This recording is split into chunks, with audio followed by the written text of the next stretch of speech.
Yo, halo guys. Jadi selamat datang lagi di channel gue, Pimen, channel para wibu se-Indonesia. Dan pada video kali ini kita bakal ngebahas lagi guys, sebuah anime requestan dari salah satu viewer gue. Dan ini animenya tamat. Ya, ini animenya udah tamat, rilisan tahun 2025. Dan thank you buat yang udah request, karena dengan adanya request ini ya gue senang banget. Kenapa begitu? Karena jadi kalian bisa mengetahui bahwa ada anime yang emang bisa dibilang menarik gitu ya, dan cukup seru. Jadi dengan ada request ini kan kita jadi bisa tahu anime-anime yang rilis tahun 2025 walaupun anime tersebut kurang populer kayak gitu. Nah, jadi gue bakal ngebahas tentang Around 40 Otoko, around 40 toko lah ya gue sebutnya. Kita bakal ngebahas apakah anime ini di season kelanjutan atau enggak. Jadi kalian yang belum tahu, ini anime bergenre fantasi, harem, isekai. Jadi di sini nggak ada action ya. Jadi bedanya itu fantasi sama action. Biasanya kalau fantasi itu dia cuman lebih berfokus kepada sihir-sihir ya. Actionnya itu pertarungan jarak dekatnya nggak ada guys, kayak minim lah gitu. Cuman ini lebih berfokus ke sihir.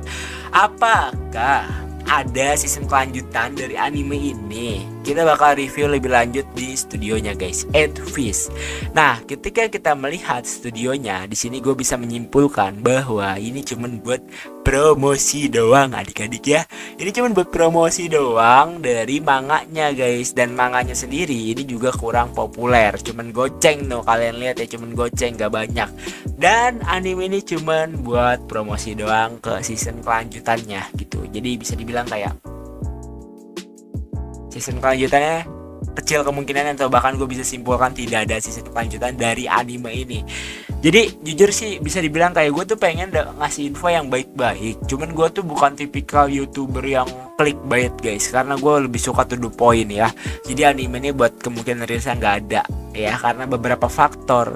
Faktor yang pertama seperti tadi gue bilang, cuman buat promosi manga. Faktor yang kedua adalah ratingnya bisa kalian lihat gitu ya, kayak tidak besar. Faktor yang ketiga, membernya juga nggak meledak atau nggak rame. Kalau membernya ini rame, mungkin bisa dibilang kayak kesempatan rilis season kelanjutannya itu masih ada, karena biaya membuat anime itu bener-bener mahal banget guys. Miliaran ya, miliaran, kayak bisa dibilang kayak mahal gitu. Jadi kayak buat balik modalnya tuh udah berat gitu guys. Jadi kalau misalkan kayak bukan balik modal sih, kayak nyari keuntungan dari animenya ini berat gitu, karena emang produksinya yang sangat mahal. Jadi ya itulah faktornya guys. Tapi balik lagi nih, kalau misalkan anime itu kan ada yang namanya kayak sponsor kan. Jadi kayak semua sponsor itu berpengaruh dan itu menunjang sih, sama penjualan merchandise juga. Jadi kayak pembuatan anime kalau emang diminimalisirkan, dia cuma mengeluarkan ratusan juta juga bisa gitu. Tapi ya buat anime ini cuman buat promosi doang. Dan thanks for watching buat yang udah request ya. Gue ucapin banyak terima kasih. Gue respect banget buat yang udah request. Dan ya, see you later di video request selanjutnya. Bye bye. Thank you. Thanks for watching guys.